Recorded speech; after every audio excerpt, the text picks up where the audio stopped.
Welcome again.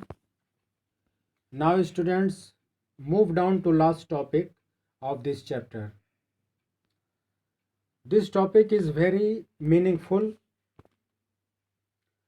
Read some special words before analysis of this last topic. First is persistence. Persistence means duration or the number of years. Second, characteristics. Characteristics means qualities or features. Diversity.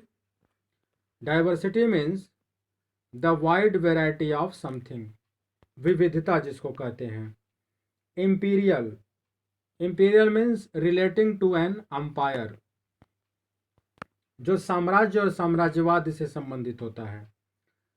Next, modernity. Modernity means आधुनिकता, the condition of being new and modern. Next, intellectual advancement.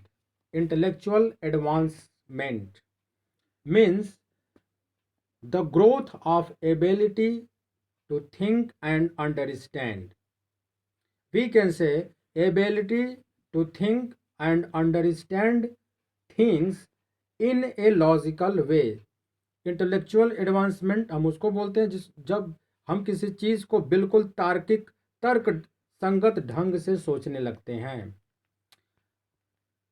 Next, contrasted. Contrasted, to compare people or things to show the differences between them, यानी तुलना किया जाना.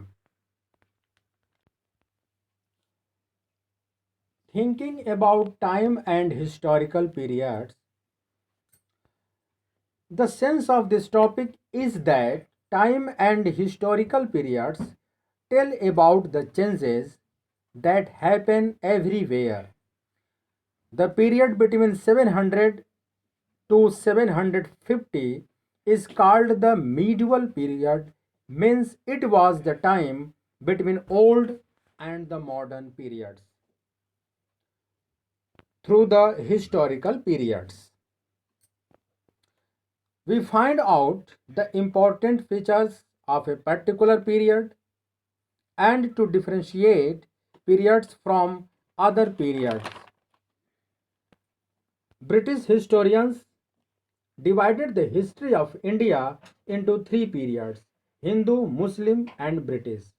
But this division was based on only the religion of rulers during periods. We don't find any other significant elements such as economy, society, culture, and diversity through this division. You have read about the early societies, hunter-gatherers, early farmers, etc. These thousands of years of Indian history are belong to separate of peasant societies, the rise of regional states, imperial state formation, and development of major religions and the arrival of European trading companies. We also find that the 16th and 18th century were completely different from 8th or 11th century.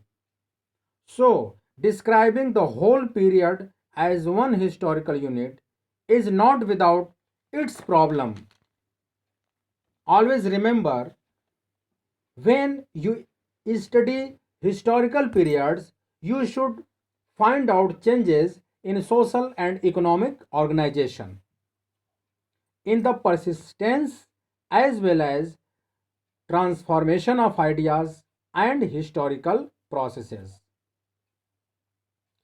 Dear all, I have completed this lesson and I think that you have understood all topics properly. After the completion of this chapter, you should answer for any question related to this chapter. Okay, take care.